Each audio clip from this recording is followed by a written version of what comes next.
Hello, this is old Mr. Kent of MrKent.com, and I'm 82 years old and telling my life story on these E-Trike rides. And right now I'm up to where I was in my mid-50s, and this would be the mid-90s, I guess you'd say. If you're interested in getting started at the beginning, at the end of this video, there will be a link that says Life Story. Click on that. And if you're really interested, there's a whole bunch of videos starting with when I was born. So, let's get started on today's. Now, the other day I said I wanted to tell you about when I learned how to do a spin. And so they teach you that in flight school, as if you get into a spin, well, then the thing you need to do, and so forth. So I already knew how to get out of a spin. But what I had, as you know, if you've been following my videos, I like to do kind of crazy things. And so one of the things I did with my plane was, especially if I had somebody along with me, fly along and take a dive, pick up speed, and then shoot up as vertical as I possibly could, watch my instruments, and when the speed got down to 70 miles per hour, then punch the left pedal, and the plane would go like this and come down and come out of it. It was similar to a hammerhead, which that plane wasn't designed for that. So, but it was kind of fun because your legs would kind of, as you're looking straight down at the ground, your legs would kind of dangle out. So I was flying with a friend of mine who they were partners with an airplane, and I've already talked about them, I think, in the last video. And one of the guys was with me, and the other guy was flying their plane, and he had passengers in there. And so I thought, well, I'll show off a little bit. And so I always got on the microphone. I said, watch the birdie, so they would know that something was coming up. And so we're going along, and I said, watch the birdie. And the guy that was with me, he didn't quite understand. So I put it into the dive, and then I start up, and I'm climbing up, and I'm watching my airspeed indicator. In the meantime, he's asking me questions that I'm trying to do two things at once, trying to answer his questions and watch my airspeed indicator. And so I finally get around to looking at the airspeed indicator, and it's on 60 instead of 70. So I do not have enough airspeed to do what I was going to do. And so immediately I go like this. Well, then that didn't work because I was already going too slow, and we went into a spin. And that was the first time I'd ever been in a spin, and it was amazing because we were looking straight at the ground, and the ground was going like this. We were spinning. And but then what you do if you're ever a pilot and you get into a spin, what you do is you,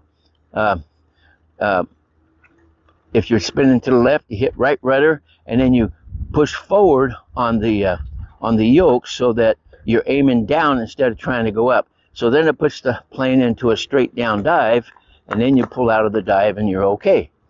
And so that's what I did. And we looked at each other, and I said, we just went into a spin. He said, yeah. And so now that I knew I could get out of a spin, well then, let's see, I gotta get off of this curb without hurting myself here. I guess I can just go down the edge of it. Won't hurt anything. There we go. And so we'll go this way. So so then I went out and practiced on my own, and what you do to get into a spin purposely is you just keep cutting the speed and cutting the speed and cutting the speed, and pretty soon the plane stalls, and then you either right pedal or left pedal, and then you go into a spin. And so I went out and practiced it a couple times, told my wife what I was doing. She was like, don't do that. Well, she was kind of concerned, but so then I got my buddies together. They got in their plane, and we went out. We got about 5,000 or 6,000 feet above the ground out over the desert. And so they were like 1,000 feet below with a camera. And so then they videotaped my spins. Now, I took that tape and sent it to my brother, because he was a pilot, and I was so proud of myself for being able to do a spin. And so I sent him a copy. Well, then he doctored up the copy and put music to it and all that kind of stuff and sent it back to me. In the meantime, I don't think I had another copy or something. I don't remember now. But anyway, the only copy I have, I put it up on YouTube, and I'll put a link at the end. It's called Going for a Spin, or you can look it up on my channel. Anyway, it shows me trying to go into spins about 3 times or 4 times, and finally the last one is a pretty decent spin. So anyway, that was my spin experience. So then there was this other time when I was still at Pasco, Washington, and I was going to go up flying on a nice, calm, beautiful Saturday morning. I went out to the airport all by myself, just wanted to go flying, and got in the plane. Well, first of all, you check out everything, get in the plane, and start the engine and taxi out and talk to the tower, and they say clear for takeoff, and I took off. And it's really strange how the weather is, because at one level you have calm winds, and at another level you'll have turbulent weather. So any pilot can tell you that. So that morning everything was calm, and so I climbing up.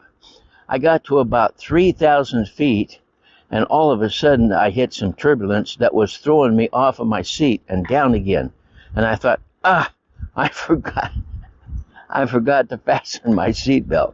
That's the only time I can ever remember forgetting to fasten my seatbelt. And sure enough, as soon as I got up to where there was turbulence, I noticed I didn't have my seatbelt on, because I was bouncing off the seat. Well, so then I reached down and I grabbed the seat on my right side and the seatbelt and pull it up into my lap. I reached down to get the other one. Well, it's stuck in the door, and it's hanging outside the door, waving in the wind. And so, remember, now I'm bouncing all over the place in the cockpit. So what I had to do was I had to open the door without a seatbelt on, being thrown right and left and up and down, and hang on to the yoke and steady the plane, and start pulling that seatbelt in finger by finger by finger, without having to fall out too much, because I did have to lean out of the plane. Finally got it up in my lap, and then shut the door, and now I was safe inside. Then I could reach down with both hands and fasten the belt. So anyway, those are some things that happened to me in Pasco that I had forgotten to tell you about. All right, so there's one other thing that I'll tell you about. It was kind of a funny thing. I was going to tell you in the last video, but kind of ran out of time.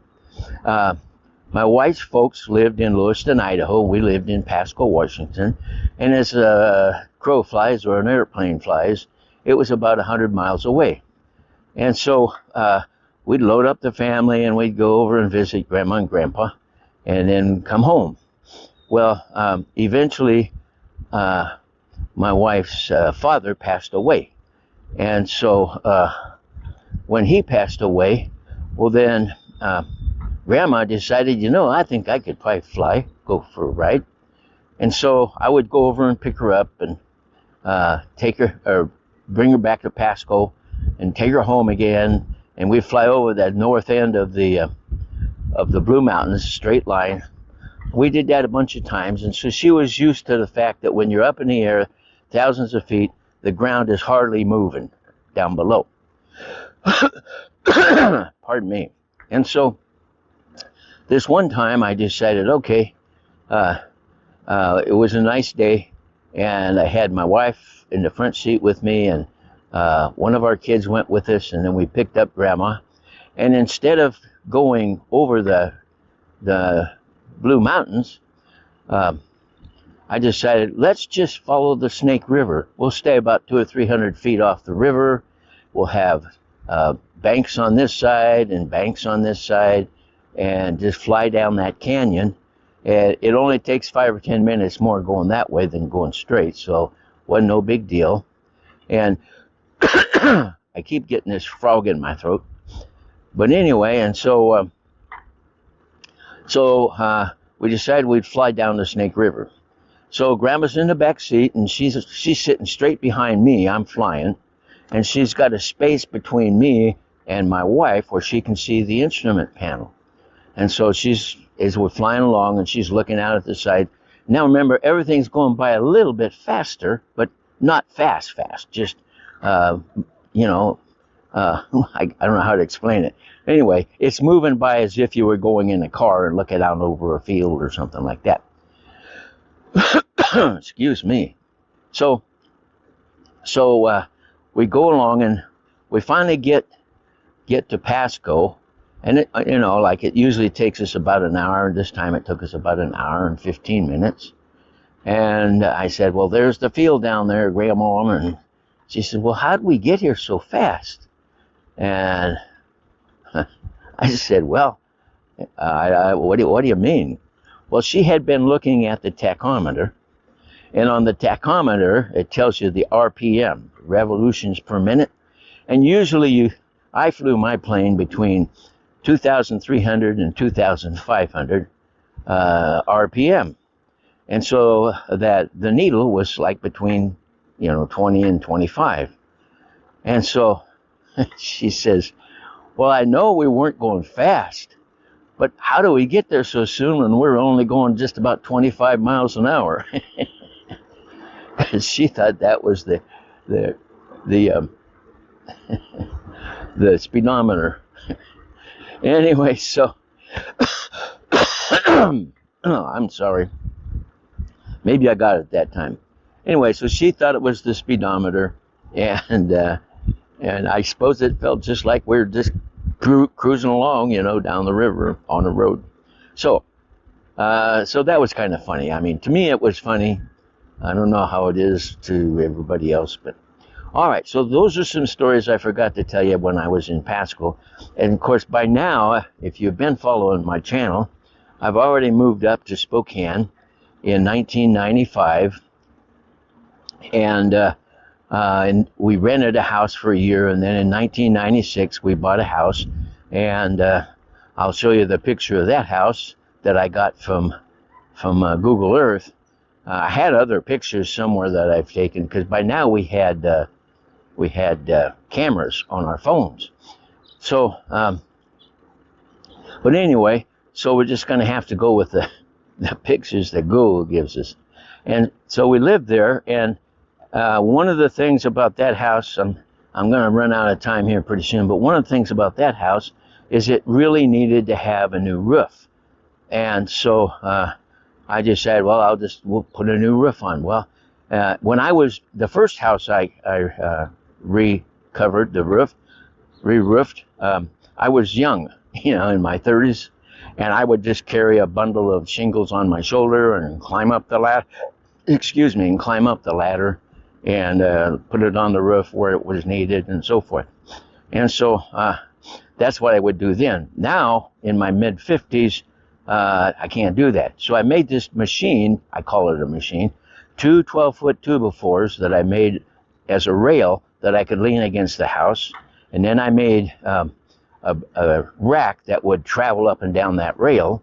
And then I double winched it so I could lay 2 bundles of shingles on that, pull it up to the roof, and that would, when it got to the top, it automatically dumped the shingles on the roof.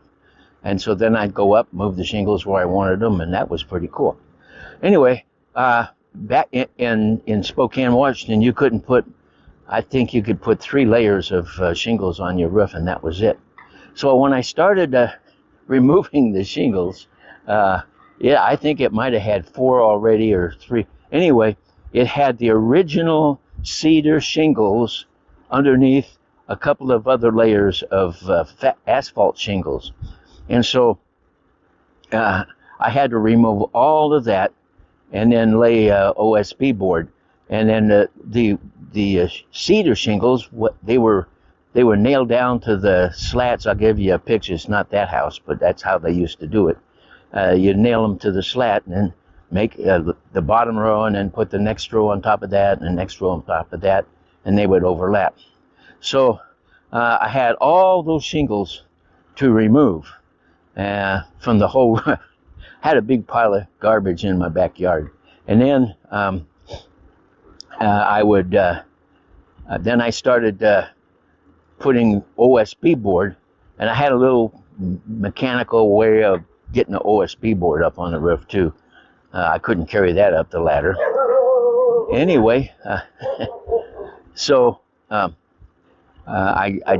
then the thing is this was in August of I don't know what year it was, but it was hot in Spokane, just like it is everywhere else at that time. And so I was just hoping and praying that it wouldn't rain, because when you look through those slats, all you see is the insulation laying on top of the ceiling down below. And so I didn't want it to rain. That would just really ruin some things. And so, as a matter of fact, I put the OSB board down, and then I put tar paper, and then I put the shingles, the asphalt shingles down, got the roof all done, and it looked pretty nice. And as it turned out, the day after I finished roofing the house and the garage, we had a downpour, thunderstorm. If that would have happened before I got all the shingles on, the ceilings of our house would have had to all been replaced. So that was a blessing. Well, anyway, those are some things happening. I've got more stories about living in Spokane, Washington, and I'll be telling you those, because we actually lived there about 20 years, and so I got a few stories about that. My flying activity had to go way down, because it was just something that I couldn't fit into my schedule like I used to. So anyway, that's my story for today. I want to thank you for watching my videos, and God bless.